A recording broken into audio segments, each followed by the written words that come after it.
Política, educación, economía, salud, trabajo, arte, cultura, deporte y demás temas los tratamos acá, en Mirada Cuyana. Un programa con una mirada distinta, con invitados e invitadas especiales para charlar sobre lo que sucede en la provincia. Todas, todos y todes tenemos una mirada diferente de ver la realidad. Tenemos Mirada Cuyana. Hola, buenas tardes. ¿Cómo les va a toda la audiencia? Bienvenidos a un nuevo programa de Mirada Cuyana. La verdad que para nosotros semana a semana sigue siendo muy importante este espacio, así también nos lo han hecho llegar varias personas que nos están siguiendo, nuestras fans, que les mandamos muchos saludos. Y bueno, la verdad que nos parece interesante poder abordar diferentes temáticas y bueno, de la política provincial como también nacional, pero en este caso vamos a tomar la situación de los trabajadores estatales de la provincia y para ello hemos invitado a Diego Pamíez, un trabajador de larga data en nuestra provincia y en nuestro sector estatal, un referente de larga trayectoria de lucha por los derechos de los trabajadores y que hoy la verdad que lo invitamos con la intención de que nos pueda poner en sintonía y que nos ayude a comprender un poco lo que está pasando en la provincia con la situación de los trabajadores estatales, del sector de la salud principalmente. Y bueno, lo vamos a presentar. ¿Cómo te va, Diego? ¿Cómo estás? Bienvenido al programa Mirada Cuyana. Es un honor poder recibirte. ¿Cómo estás? Bien, muy bien, gracias. ¿Cómo les va? Muy bien. Bueno, Diego, contanos a la audiencia, a mí, que estamos, la verdad que bastante, no sorprendidos, porque la verdad que para los que venimos analizando la política provincial y siguiendo la sintonía del gobierno anterior, la verdad que hay cosas que no nos sorprenden, pero que nos preocupan cómo se encuentra hoy el sector estatal. ¿Vos qué nos podés decir? ¿Cómo, si uno tuviera que hacer un balance, un resumen, cómo es la situación en la actualidad?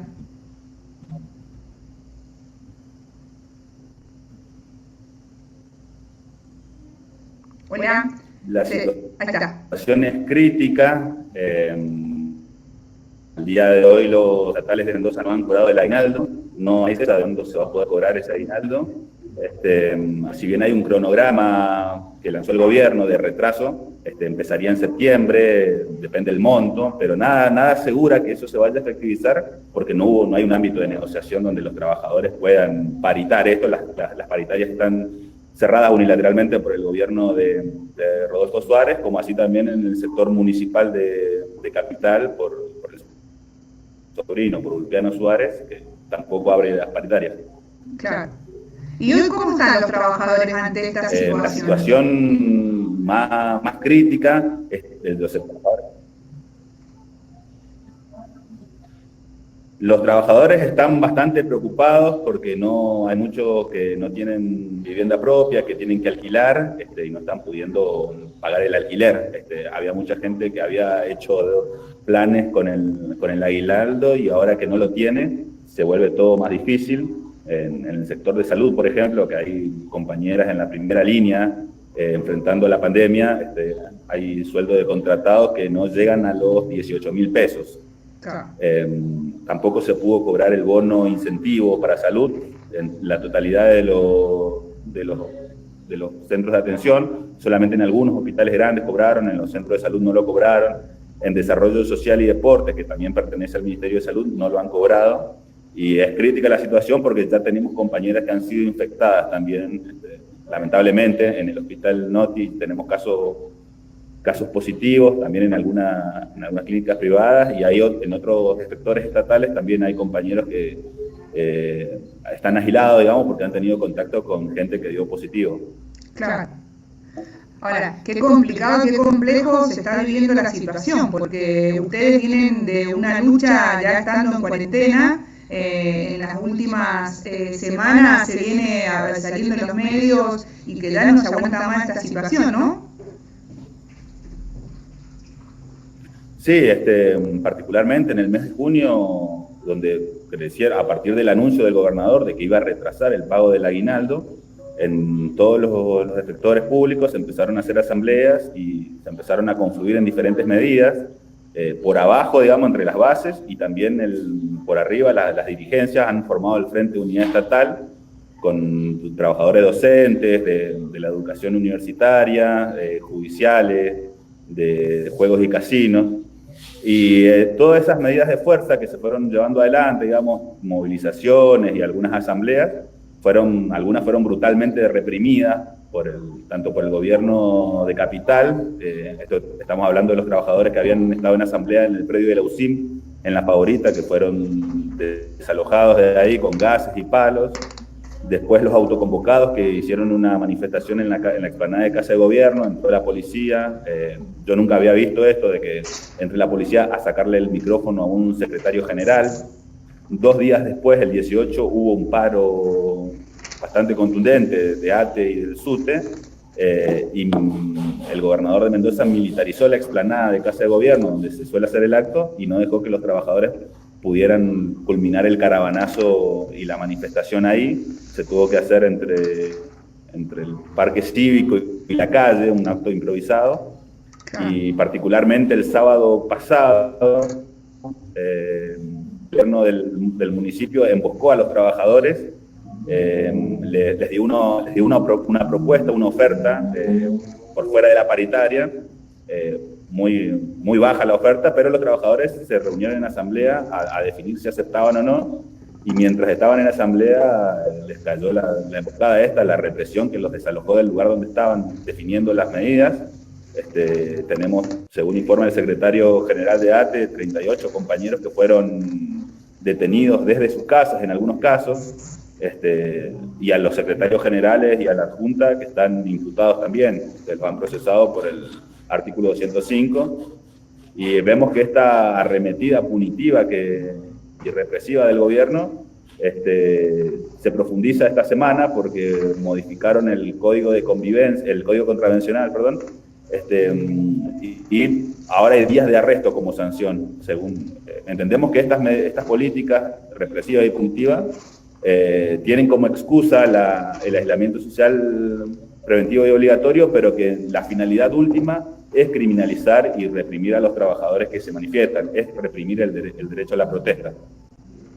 Es increíble, ¿no? Porque una de las contradicciones hoy a resolver urgente es quién va a pagar toda esta situación, y evidentemente este gobierno provincial lo que primero ha puesto el foco es que seamos los trabajadores y las trabajadoras, ¿no? Porque esto que vos estás contando tiene que ver con las políticas que se vienen desarrollando no desde este año, sino que ha sido siempre de una forma de operar cuando los trabajadores necesitamos reclamar los derechos, pero también nuestras necesidades, las más urgentes, porque que no nos pagaran el aguinaldo a todos los que somos trabajadores estatales es parte de una política, y de seguir haciendo que paguemos nosotros la crisis en vez de poner el foco en la discusión en quiénes hay que pagarla y quiénes son los que en todos estos años se han llenado los bolsillos. Aún hoy en cuarentena se siguen llenando los bolsillos. Y es increíble la situación esta que vos estás diciendo, porque hemos sabido que en estos últimos días la pandemia, o sea, la cuarentena, la verdad que está llegando a un pico, por lo menos acá en Mendoza. Uno trataba de no compararla con lo que sucedía en Buenos Aires, pero la cantidad de casos que tenemos en estos días, uno podría hasta sospechar que se está ocultando información, porque lo que se vive en la barriada y en diferentes lugares es muy diferente a lo que desde el gobierno se está diciendo, ¿no? Sí, es lamentable porque aparte influye en la calidad de servicio que se pueda brindar a la comunidad. En mi lugar de trabajo, por ejemplo, en la unidad de medidas alternativas a privación de libertad, han separado a los equipos, hacen que vayan 15 días uno, la mitad del equipo, y 15 días la otra mitad, que no han prohibido las visitas domiciliarias, las entrevistas domiciliarias, y nosotros vemos que sí, que pareciera que se está ocultando información, porque tenemos relación también con los compañeros que son trabajadores comunitarios, que la gente que trabaja en los comedores, los movimientos, que todo el mundo ha estado en contacto con un posible caso, con alguien que está aislado.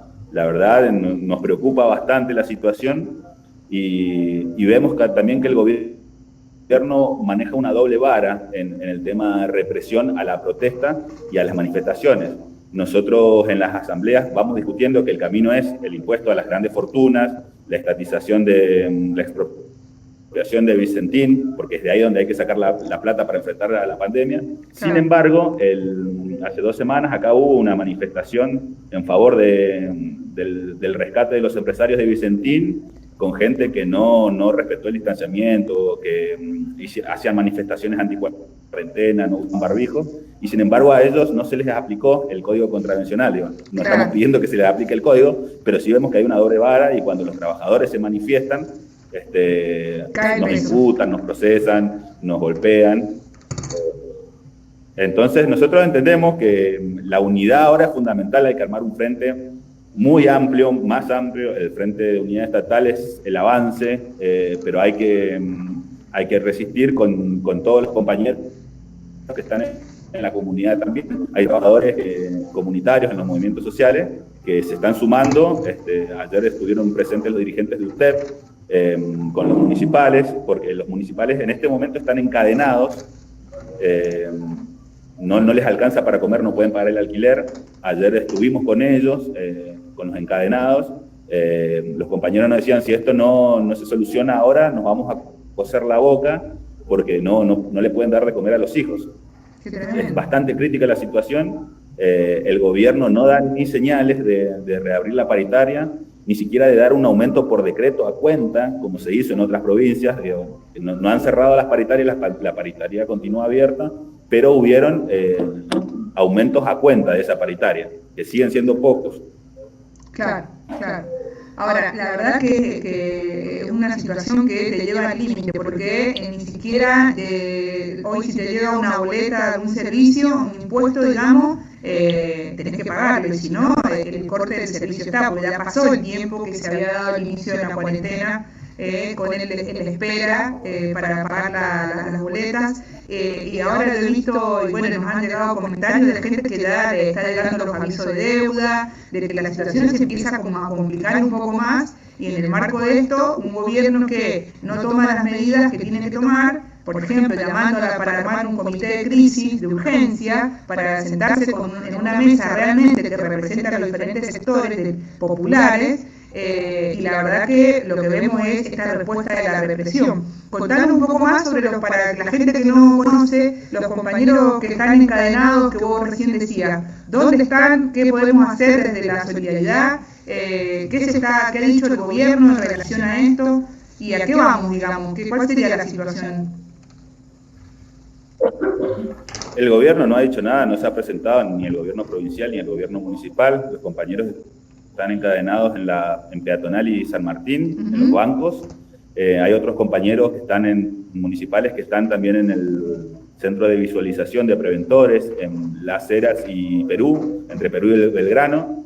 Y lo que estamos, por lo menos las organizaciones sociales que se han acercado, se acercan con algo caliente para los compañeros, y se arriman también para discutir el plan de lucha, para ver cómo seguimos.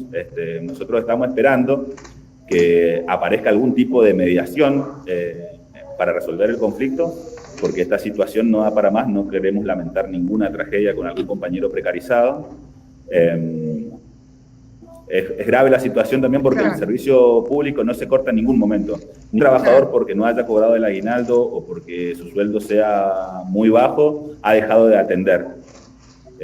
Hay compañeros municipales que también están en la primera línea atendiendo en los diferentes municipios, que son los trabajadores de niñez, los trabajadores de emergencia. Reciben todo el tiempo 20 personas, entrevistan a 20 personas por día, y para ellos no hay ningún reconocimiento. Y el gobierno larga una propaganda de aplausos y de elogios para los trabajadores de la salud, pero queda ahí en el discurso nomás, porque hay un maltrato, un destrato, tanto en las condiciones sanitarias. No hay barbijo, no hay guantes, no hay máscaras, todo falta. Hay turnos suspendidos de otras prestaciones que se suelen dar, y la gente está sufriendo esto. En desarrollo social se da la misma situación. Los ETI, ex-OAL, también están trabajando de la misma manera, reduciendo los servicios. Por ejemplo, se están dando solo turnos de urgencia para el registro civil, los DNI, y en nuestro caso, por ejemplo, que trabajamos con jóvenes presuntos infractores penales que están en territorio, Claro. Que son gente muy pobre, digamos, porque en esta provincia los menores judicializados pertenecen a las clases más bajas, Claro. y son los que tienen que changuear por la calle, que muchas veces se manejan con la venta ambulante y necesitan el documento para poder justificar que es el día que le toca salir. Sin embargo, no se ha articulado desde provincia una política con la nación para que los registros civiles contemplen como urgencias el tema de la documentación, por ejemplo. Claro. Ahora, nosotros ahí recibimos mensajes de la gente que nos está escuchando, que nos está viendo. Ahí tenemos una opinión de uno de los oyentes nuestros que nos dice que Ulpiano Suárez, intendente de Capital, era el representante del gobierno en las paritarias del gobierno de Cornejo. Paritarias amañadas, extorsivas y con techo, y siguen la misma línea contra los trabajadores. Tremenda la respuesta que nos dan desde el gobierno Sí, la verdad que municipal, ¿no?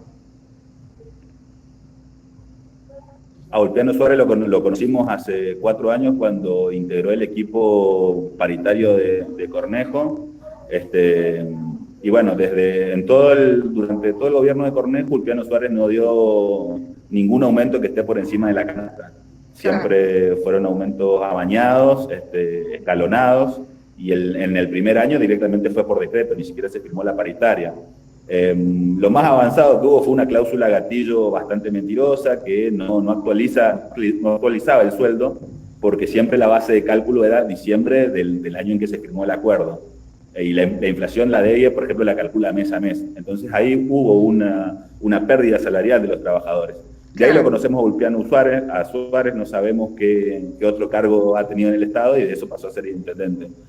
Claro. Ahora, hace 10 días aproximadamente, creo que fue un jueves, se hizo esta gran caravanazo, que fue muy, muy bueno. La verdad que para estar transitando esta cuarentena y con todos los miedos que se generan, ahí queda explícito que las necesidades que se vienen teniendo del sector trabajador son muchas, no solo del trabajador estatal, sino también de los diferentes sectores del pueblo, como los compañeros y compañeras del campo, los pequeños productores, los trabajadores de la educación, que muy bien vos contabas que se había armado este frente, y que la verdad que pudimos, en la noticia que sale en los medios que dicen, por lo menos que te muestran lo que está sucediendo, ¿no? Porque los medios grandes de la provincia hay información que la pasan a media, la ocultan, la tergiversan, y la verdad que a nosotros nos pareció interesante esa gran movilización, ese caravanazo que llega a la Casa de Gobierno, pero también con sorpresa, ¿no? Porque llegaron y había policías por todos lados, ¿no? Nunca había visto tantos policías juntos, desde que estoy acá en Mendoza hace 20 años. Acá lo que nosotros vemos es, digamos, que el Frente de Unidad Estatal debe articular también con las demás organizaciones sindicales que todavía no integran el Frente. Estamos en conversaciones para unificar la lucha, para golpear con un solo puño. Si bien hemos dado una respuesta fuerte, contundente, todavía quedan arreglar algunas cosas. Por ejemplo, profesionales de la salud hicieron un caravanazo 2 días después del paro de estatales, y bueno, se terminó confluyendo por algún error que hubo ahí con la movilización de Vicentín a favor de los empresarios de Vicentín. Entonces me parece que de esos errores tenemos que aprender y empezar a unificarnos y armar la más amplia unidad, o sea, juntar todo lo que se pueda juntar, digamos, para derrotar esta política que pretende descargar la crisis sanitaria y el costo de la crisis sanitaria sobre la espalda de los trabajadores. Claro. Ahora, ¿hay alguna asamblea próxima que se viene? ¿Hay algún plan de lucha que esté ya desde el Frente de Estatales coordinado, que creemos que se pueda difundir? Mirá, en estos días, tal vez esté saliendo en este momento, pero va a salir seguramente la convocatoria a un paro, a una jornada de lucha, que posiblemente sea la semana que viene, unificando todos los reclamos. Yo la verdad que hoy no he visto todavía la gacetilla del Frente de Unidad Estatal, pero seguramente en las próximas horas vamos a tener novedades, y no creo que pase la semana que viene, que va a haber un gran acto, una gran movilización. Por el momento, en todas las reparticiones, los trabajadores de manera virtual o presencial están haciendo asambleas sector por sector, se está discutiendo de dónde tiene que salir la plata, se está discutiendo entre los trabajadores la expropiación de Vicentín, el impuesto a las grandes fortunas. Entendemos que ese es el camino, sabemos que la plata está, sabemos dónde está. El costo por ahí de lo que saldría un aguinaldo para los estatales de Mendoza se fue en 1.600 millones que le dio el gobierno a los medios amigos para justamente armar este cerco mediático y que el resto de los trabajadores no sepamos que hay represión. Afortunadamente, los medios comunitarios, programas como medios nacionales se han hecho eco de lo que está sucediendo acá en Mendoza y bueno, desde ahí estamos tratando de alzar nuestras banderas y de solicitar también, por ejemplo, en este conflicto de municipales, que alguien de Nación pueda mediar. Se están haciendo gestiones para ver si personalidades como premios Nobel o dirigentes importantes de las organizaciones de derechos humanos puedan venir a mediar en el conflicto de municipales. Claro. Nosotros no tenemos otra forma de hacernos ver que salir a la calle con nuestras banderas, con nuestros métodos. Nosotros para la lucha tenemos un protocolo de prevención, digamos, son muy conscientes los trabajadores de cómo manifestarse, cómo desinfectar las bombos, las banderas, el distanciamiento que tiene que haber entre compañeros cada vez que nos movilizamos, a diferencia, como te decía antes, de lo que sucedió con esta gente que se dio a reclamar por el salvataje de los empresarios de Vicentín, que pusieron en riesgo a toda la comunidad. Nosotros estamos organizados de tal manera que nos vamos a cuidar nosotros y vamos a cuidar también a la gente que ande por el centro en los días de movilización. Inclusive en las primeras movilizaciones y actos que hubo, nuestros propios compañeros estatales de salud estaban tomando la fiebre a la gente que venía preocupada porque tenía algunos síntomas y se le brindaba también un poco de información sobre cómo son los protocolos.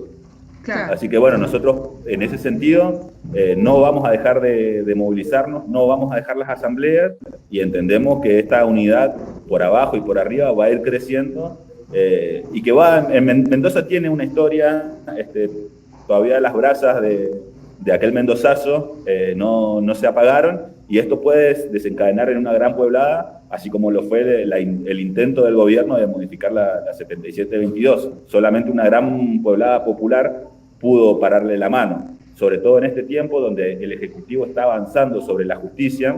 Lo vemos con la designación de manera muy... entre gallos y medianoche juró la Teresa Day, la nueva miembro de la Corte. Sí. Entonces, esta avanzada judicial que está haciendo el Ejecutivo tiene como trasfondo, digamos, que después esa Corte va a ser la que va a tener que definir los procesos de inconstitucionalidad del Código, digamos. No sé si se entiende, yo no soy muy técnico para hablar jurídicamente, pero los mismos que escribieron el Código son los que van a juzgar su constitucionalidad. Claro, bueno, ahí se entiende, aunque no sepamos mucho de ley, esos aspectos los entendemos bastante bien. Y justo lo que vos estás planteando, bueno, por ahí también hay gente que nos está escuchando, nos está viendo, y por ejemplo, una de los oyentes dice, respuesta represiva en el marco que Cornejo viene haciendo planteos separatistas, seccionistas, ¿sí? La verdad que una semana bastante movida políticamente, semana no, ya mismo con bastantes tiempos movidos, y según dice mi abuela, el diablo mete siempre la cola, ¿no? Los planteos de Cornejo nos deja ahora... Sí, la verdad que es un disparate. Nosotros... Sí. Sí, no, la verdad que es un disparate. Recién hablábamos con compañeros de La Matanza, de la organización de la Celeste y Blanca de allá, y nos preguntaban también asombrados por estas declaraciones.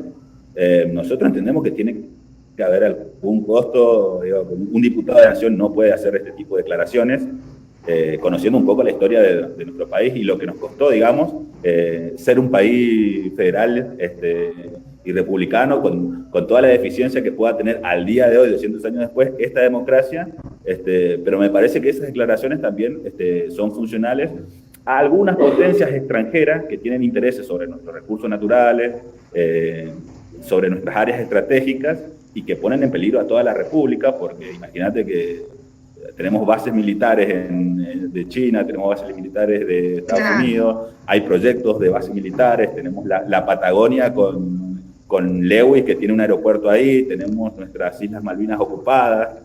La verdad que las declaraciones de Cornejo son bastante... A mí me entristece mucho, digamos, que alguien que fue gobernador de Mendoza, más allá del color que sea, pueda hacer este tipo de declaraciones tan antipatria. Tal cual, pero nos deja reflexionando y nos deja pensando bastante esto, ¿no? Porque eso, sumado a sus declaraciones con respecto a lo de Vicentín y entendiendo la historia de cuando él fue gobernador de nuestra provincia, de las empresas que estatizó, hay una contradicción, con lo cual se deja queda al descubierto para quién es, ¿no? A favor de quién o para quién son las medidas. En determinado momento convienen, en determinado momento no convienen. Entonces es interesante porque nos empieza a dar más material para analizarlo, ¿no? A Cornejo. Y nos llegan preguntas, y una de las preguntas que nos está llegando es ¿cómo ven las medidas de protección implementadas por el gobierno, los trabajadores de la salud y el desarrollo social?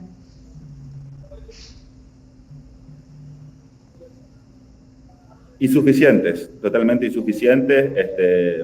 Nosotros entendemos que las medidas de seguridad se deben dar en el lugar de trabajo y también en el domicilio del trabajador. Y hoy los trabajadores no están pudiendo comprar ni lavandina, ni detergente, ni alcohol en gel para cuidarse en sus casas.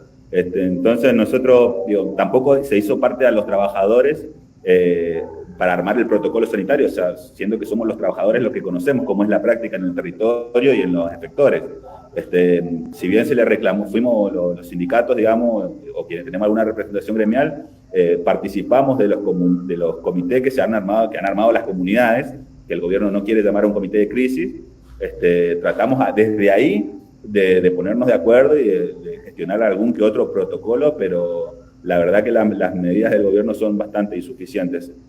Esto me suena a lo mismo que va a suceder y está sucediendo con el sistema educativo, ¿no? Porque ya están hablando de los protocolos para el regreso a la escuela, pero estamos en una escuela que recibe un presupuesto mensual de 800 pesos para la compra de materiales de limpieza para la escuela. O sea, eso lo hablábamos en el programa anterior con docentes, con uno de los responsables del sindicato, del SUTE, y decíamos estas cosas que no cierran, no terminan de cerrar, de cuando se dice una cosa, pero en la práctica se genera otra, porque lo que en definitiva está en discusión es el dinero, sigue estando de fondo, y si van a estar las condiciones para que tanto toda la comunidad, en este caso educativa, pero en los hospitales, los trabajadores y la gente que acude al servicio pueda tener garantizadas las condiciones del protocolo, ¿no? Porque si no, nosotros estamos viviendo ahora y transitando una cantidad de contagios que no lo habíamos tenido en un inicio,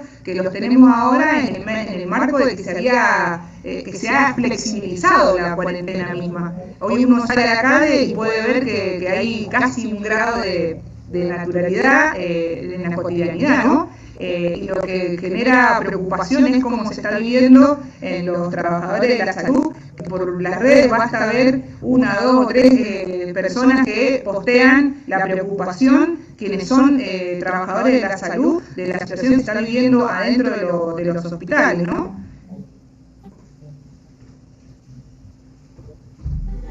Sí, lo que preocupa es el no reconocimiento del gobierno de la circulación comunitaria.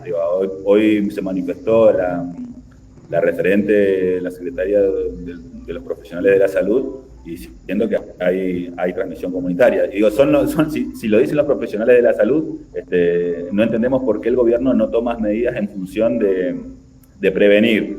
Acabamos de ver lo que pasó en Maipú, el brote de Maipú, y ahí nuestros compañeros de la corriente clasista combativa, los compañeros estatales que están en los centros de salud, están muy preocupados por la situación, porque no se han hecho los testeos masivos, porque si bien el municipio hizo algunos intentos de paliar la situación, desde el gobierno provincial no se ha cumplido con todo lo que le prometieron a los propios dirigentes y a los propios trabajadores que iban a hacer. Claro. Nosotros estábamos preocupados por la situación de Maipú, particularmente en mi trabajo, que es la Unidad Médica Alternativa.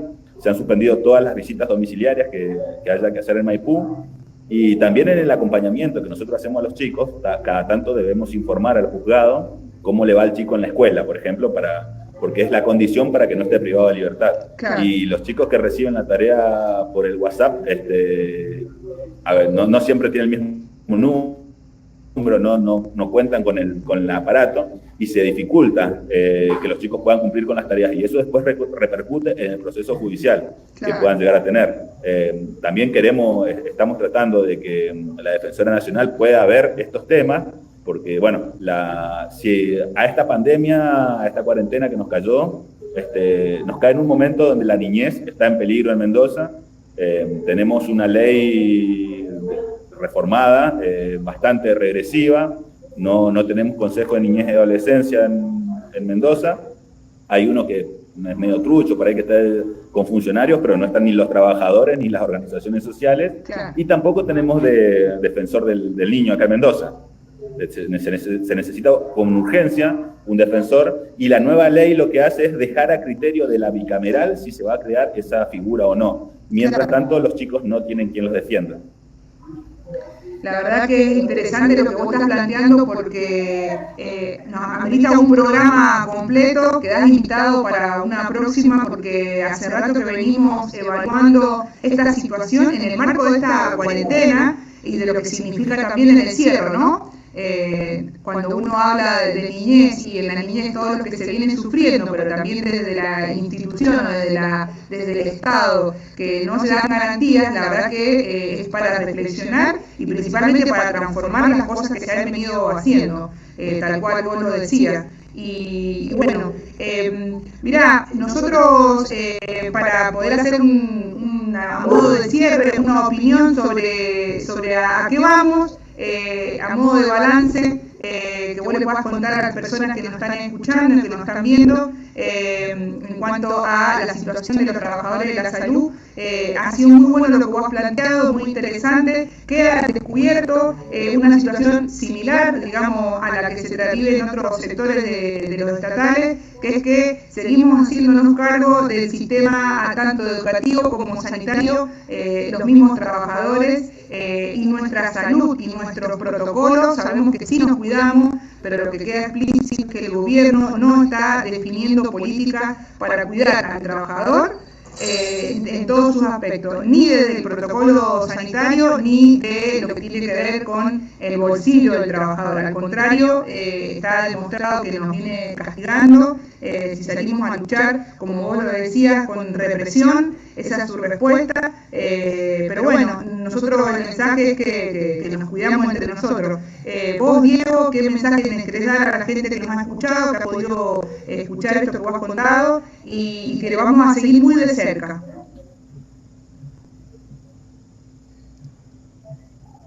Sí, el mensaje básicamente es un llamado a la unidad, a armar comité de crisis en cada barrio, en cada zona, con los trabajadores estatales y con los trabajadores comunitarios que están enfrentando a la pandemia.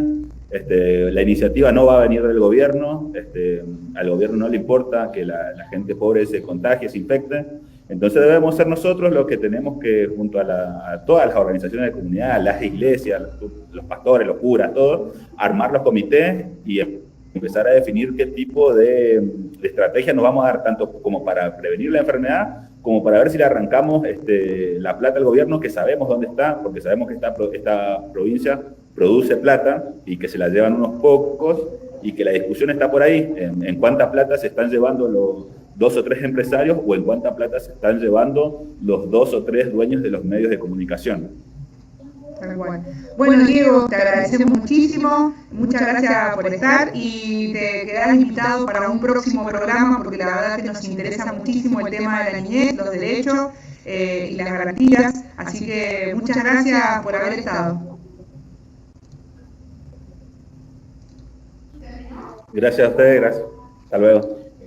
Bien, bueno, y para todos los que nos siguen escuchando, para nosotros desde el equipo de Mirada Cuyana hemos preparado un resumen de estos programas anteriores, para contarte a vos que seguimos en el camino de poder constituirnos como un medio comunitario que pueda brindar estos espacios, que pueda seguir haciéndonos reflexionar juntos y obviamente, ¿para qué? Para poder separarnos y transformar esta situación.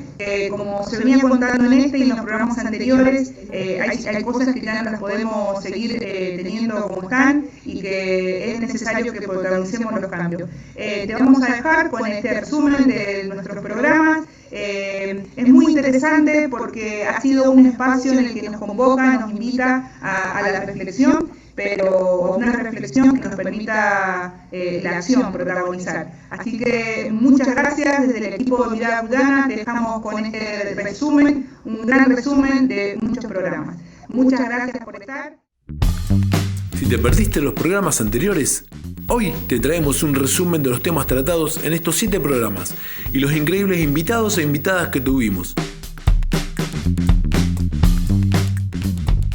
Bueno, ¿qué discusiones se han dado? Yo diría que son debates agudizados porque se tensaron las contradicciones que veníamos trayendo y se plantean falsas disyuntivas. No es economía o salud, Estado o mercado, sino qué tipo de Estado y qué tipo de política vamos a seguir, porque la política es también política educativa, política sanitaria, política económica. Entonces, la política económica de la época macrista fue perdonarle el impuesto de la retención a las exportaciones a los grandes productores de la pampa húmeda, fue liberar el movimiento de capitales, fue liberar el mecanismo de la fuga de dólares, fue contraer deuda para que la paguemos todos nosotros, y otra política económica podría estar pensando en otro tipo de medidas contrarias a estas. Pero esto implica una contradicción en el campo de la política. No se trata del dilema política o economía, sino de las contradicciones que las clases tenemos en la actividad política, en la actividad económica y también en otras actividades como la ideológica, por ejemplo, o la educativa, que son todos campos de disputa de distintas orientaciones para estas actividades humanas. Y con poder desarmar y desarticular estos falsos dilemas que nos instalan, que no nos permiten ver la contradicción principal que opone a grandes mayorías populares con un puñado de capitales financieros, capitales invertidos en la industria, de grandes terratenientes, de un sector que controla el comercio exterior. Esa es la contradicción que se desarrolla tanto en la política como en la economía y también está en la salud, porque el ejemplo de esta contradicción es desarmar el Ministerio de Salud, como hizo Macri, o fortalecer la salud, poniendo mucho más presupuesto en la salud, porque hay que, en primer lugar, defender el derecho a la vida de la inmensa mayoría, de todo ser humano, y no despreciar la vida como se ha hecho hasta, digamos, hace poco tiempo. Primero que nosotros lo que hicimos fue principalmente discutir la información que andaba dando vuelta, discutir con los compañeros cuál era la realidad en torno a esta pandemia, cómo era el virus y cómo se desarrollaba, y discutimos en un primer momento si parábamos nuestras unidades productivas. Recordemos que la corriente clasista y combativa pelea principalmente por la generación de trabajo, y en eso actualmente en la provincia trabajamos con más de 50 unidades productivas, trabajamos también con alrededor de 56 comedores y merenderos en la provincia. Entonces la discusión pasaba si parábamos la producción en general, si parábamos nuestras actividades en general o si discutíamos cómo enfrentábamos este nuevo momento. Hay muchas organizaciones que, principalmente las que dependen del Estado provincial, que se paralizaron en frente a la situación. Muchas plantearon el aislamiento social al 100%, y nosotros planteamos, no, vamos a tomar todas las precauciones necesarias y vamos a enfrentar la pandemia para que todos los que no tengan posibilidad de hacer cuarentena les pueda llegar algo de alimento. Alrededor del 84% de los trabajadores informales o independientes en la provincia no cuenta con un trabajo en blanco, entonces era imposible que pueda desarrollarse esa cuarentena de manera como la estaba proponiendo el gobierno, digamos, ¿no? Claro. Nosotros tenemos familias, trabajamos con vecinos y familias donde viven 10, 12 personas en monoambientes, digamos. Conocemos casos también donde se turnan para dormir, básicamente. O sea, hay una situación que es imposible hacer una cuarentena en esas condiciones. El 87% de los barrios populares de Mendoza no cuenta con agua potable de red. O sea, algo tan básico para esta pandemia, ¿no? Nuestros trabajos estaban centralmente en las cuadrillas de trabajo, en los arreglos de las escuelas, la juventud estaba haciendo apoyo escolar, talleres de deporte. Tuvimos que replantear todas estas actividades y nuestras tareas se abocaron más principalmente a lo de los merenderos y los comedores. Nosotros, varios de los merenderos y los comedores donde nosotros estábamos, antes de la pandemia dábamos de 2.500 a 2.700 raciones semanales, y ahora en este momento estamos tocando las 6.000 raciones semanales. Bueno, mucho de lo que nosotros venimos haciendo lo venimos haciendo, como te decía recién, con los productivos. Las compañeras venden el pan, con esa plata se vuelve a comprar harina para volver a hacer las tortas para los merenderos y los comedores. Hemos sido parte también de una campaña de la cuarentena solidaria, donde mucha gente ha salido a ayudarnos. Los mismos vecinos muchas veces traen una papa, una cebolla, un paquete de fideo. Las verdulerías nos donan cosas que no van vendiendo, nosotros lo reutilizamos. De esa manera, digamos, venimos sosteniendo el trabajo que hacemos todos los días de la comida y la leche. Es verdad, nosotros no negamos esto de que la provincia nos da una parte, pero solamente fideo. Si queremos hacer otra cosa, como por ejemplo lentejas, ahí tenemos que salir a buscar también otra vez, porque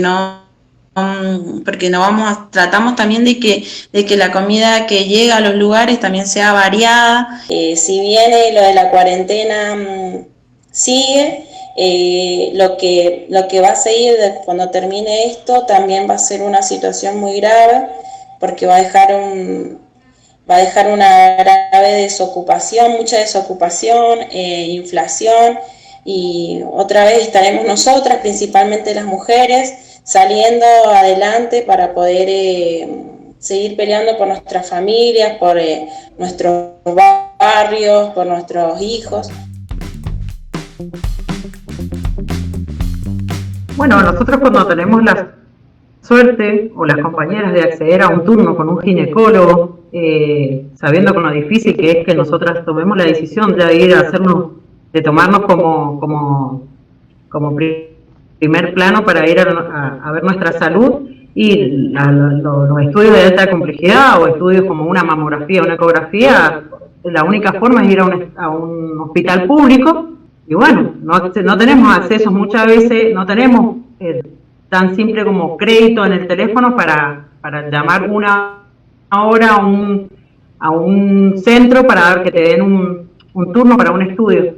Particularmente hablando, puedo contar mi experiencia. Yo tengo un bebé que acaba de cumplir 2 años y que tuvo un embarazo de alto riesgo, donde mi salud estuvo muy comprometida, y lo feo es que cuando uno entra al hospital siente que prefiero, en experiencia personal, quedarme callada, prefiero no exigir de más porque tengo miedo a eso, a ser olvidada, o que estar ahí, que no me den bolida, por decirlo así, pero Yo no fui consultada en ninguna decisión, a mí no me dijeron, mirá, vos querés o vos preferís, no me pusieron en una balanza decir, bueno, por este motivo queremos que te vayas a parto, por este motivo queremos que vayas a cesárea. Los motivos, yo creo que yo estaba muy asustada y yo entendía que un parto era muy peligroso. Y bueno, pero no, derecho a decidir en el parto, no, yo tengo 3 hijos y en ninguno de los 3, decidí a qué iba. Entonces, cuando hablamos de parto humanizado, en realidad es una palabra bastante complicada, porque en realidad el parto, o sea, el trato que deberíamos recibir las mujeres en todos los lugares debería ser un trato respetuoso. El trato humano debería, en términos de buen trato, debería estar garantizado más allá de una ley, ¿no?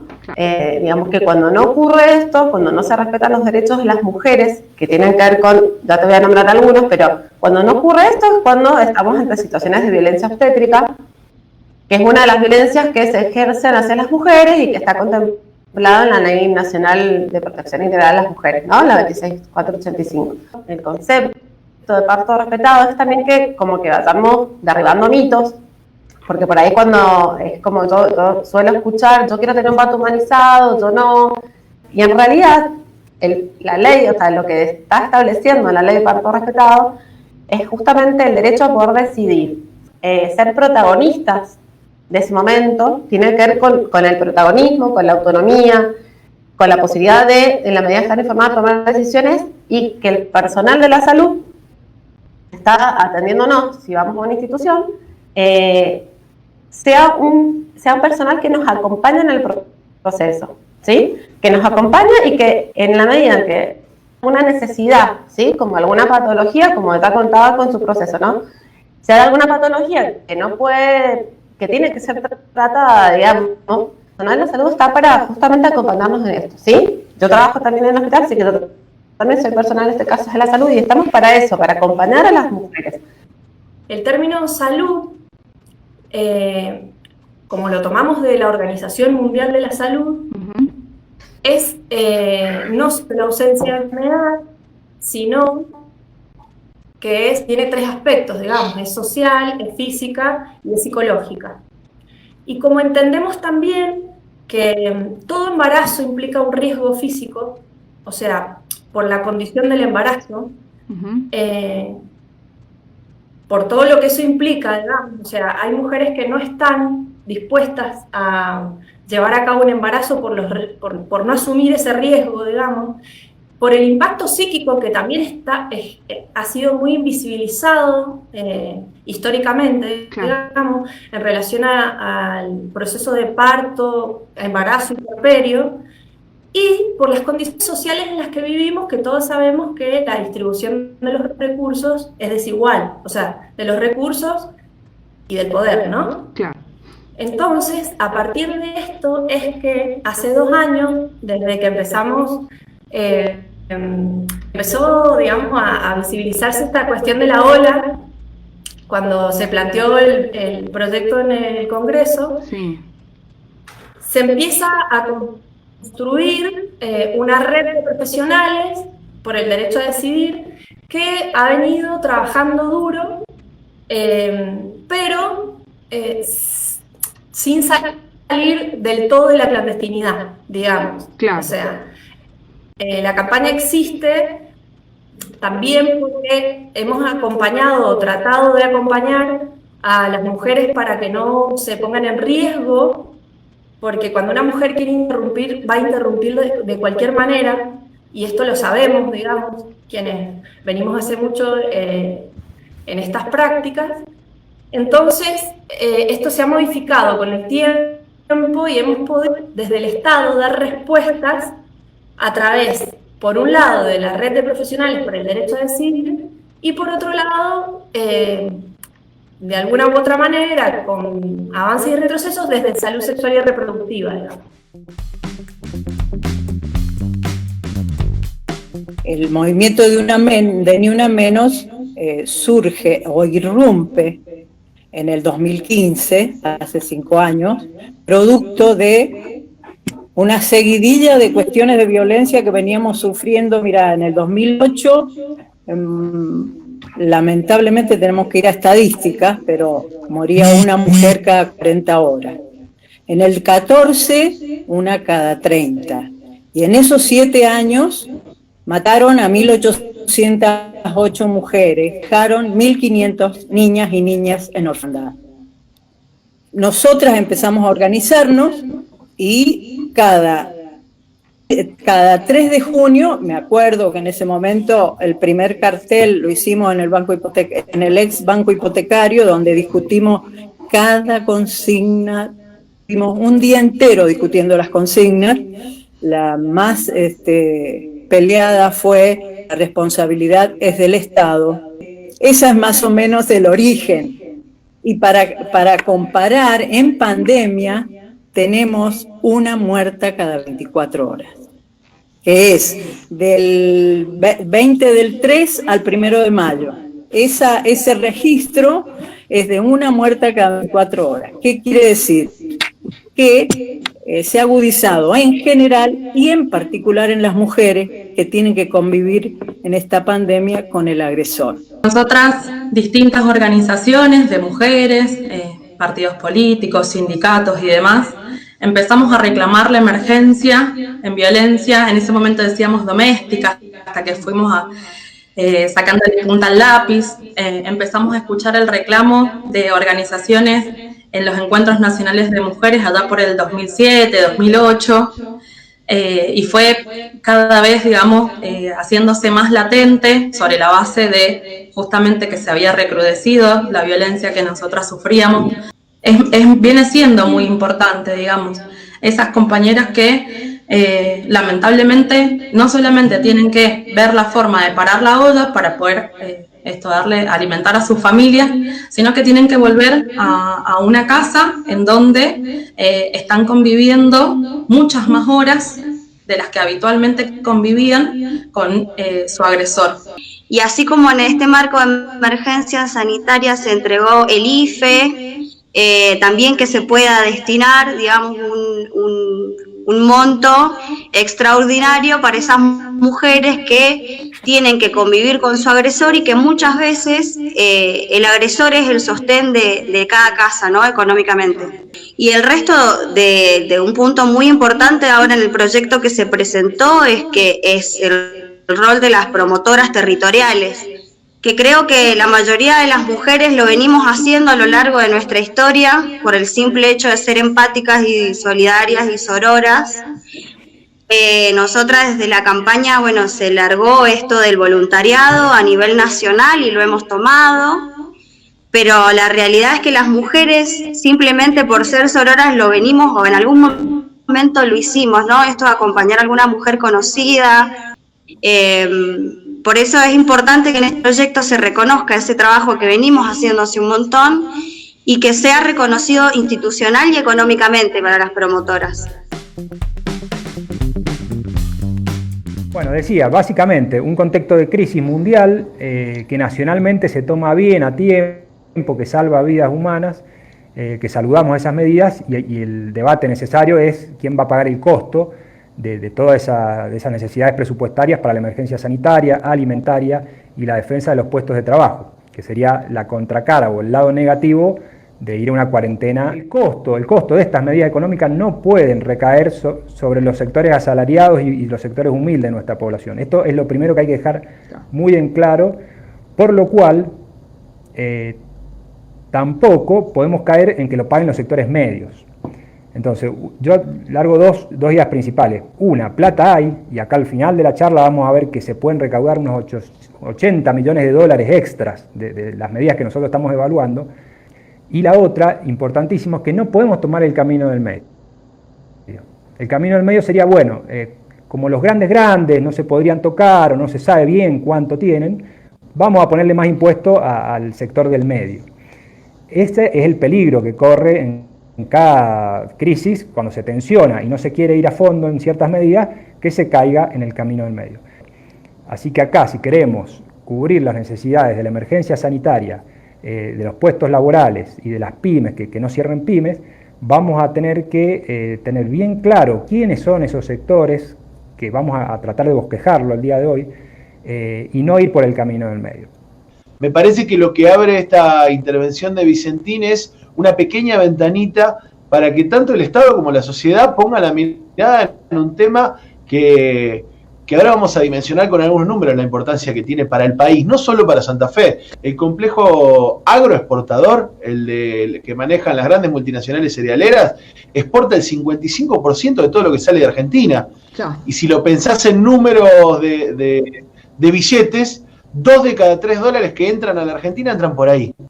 Con lo cual digo, el peso que tiene en la política nacional, en la economía nacional, en el modelo económico, es gigantesco. En ese marco, hay que decir que hay 10 empresas nada más, que exportan el 90% de todo lo que sale de nuestros puertos. Esas empresas son ese ranking de las 10 más importantes, son empresas vinculadas al capital internacional. Estamos hablando de la empresa que más exportó el año pasado, es COFCO, que es una empresa del Estado chino directamente. Y después están Cargill y Bunge, que son empresas estadounidenses. Está Dreyfus, una empresa francesa. Y en el sexto puesto aparece Vicentín, que es la empresa de capital nacional.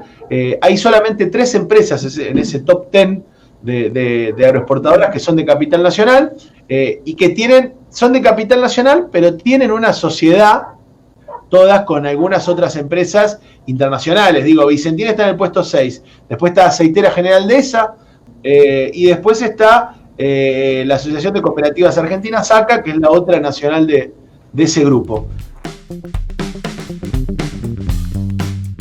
Pero no, la realidad es que más que reinventándonos es haciendo un 8 para poder comer, para poder atender nuestras necesidades, que son muchas, ¿no?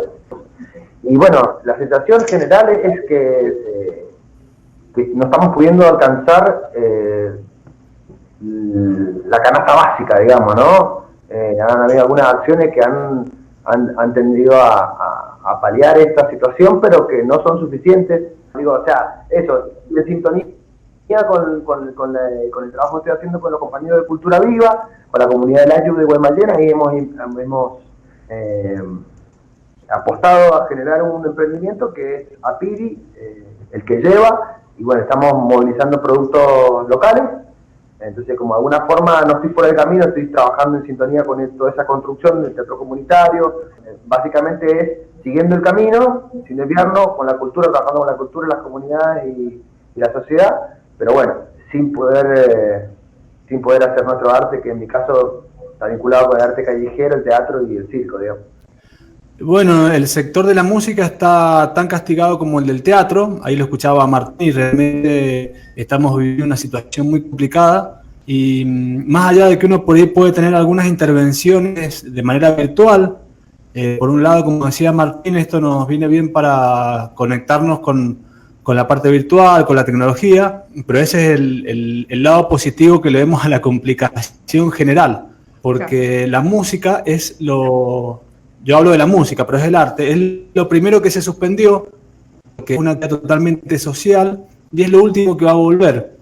Y cuando vuelva vamos a tener que también soportar la malaria general, porque la gente va a estar bastante afectada en su economía. Yo también soy parte del MIM, Movimiento Independiente de Músicos Mendocinos, y se están tomando algunas medidas. O sea, en realidad se está pidiendo al gobierno que tome medidas. Todos sabemos que cultura ahora es parte de turismo. Claro. O sea, ahora estamos más cerca del turismo que de la cultura nosotros, justo con la pandemia, tenemos mala suerte. Por ejemplo, los que hemos participado en Vendimia, se nos ha demorado el pago aproximadamente 2 meses. Todavía hay compañeros que no cobran al día de hoy.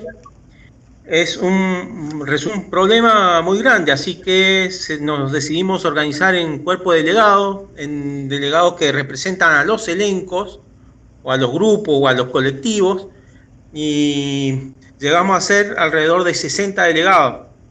El Instituto Nacional de Teatro lanzó un plan a nivel nacional que se llama el Plan Podestá, y de momento se ha cumplido la primera etapa, que era ayuda a las salas, a los espacios.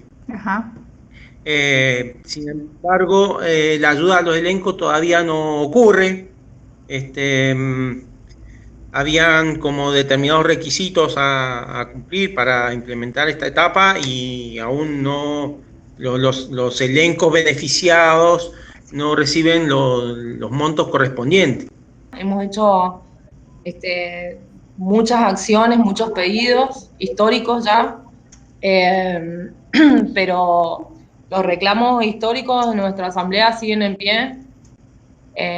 Tienen que ver sobre todo con el reconocimiento de un trabajo de producción cultural como es las artes visuales, que constantemente llenamos museos, salas, ilustramos, bueno, trabajamos en gráfica, y siempre parece que para el Estado eso no es un trabajo que sostenga alguna de sus instituciones, ¿no?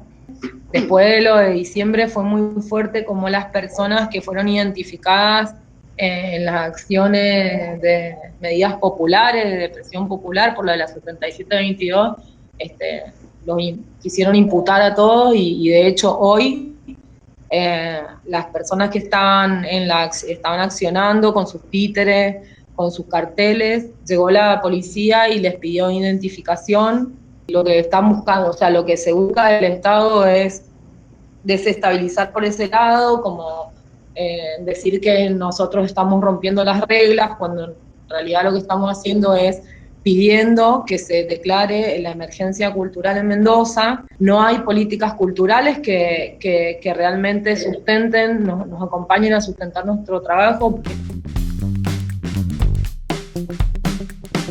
Con respecto a cómo veníamos con el tema de la educación, en varios casos acá en los barrios, se nos hace un poco complicado por el tema de que hay muchas que no tenemos el mismo mamá de varios hijos, como ejemplo yo, tengo niños y todos están en la edad primaria.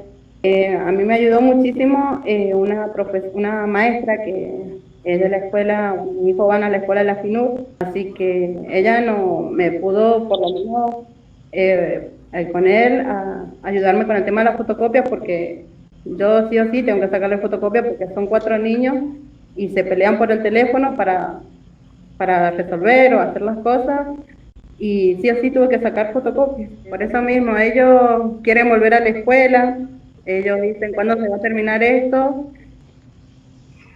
Bueno, en primer lugar es muy diferente, partiendo desde el afecto. Yo creo que un docente se hace en las aulas y depende mucho del afecto. Yo creo que muchos de nuestros compañeros eso lo sienten.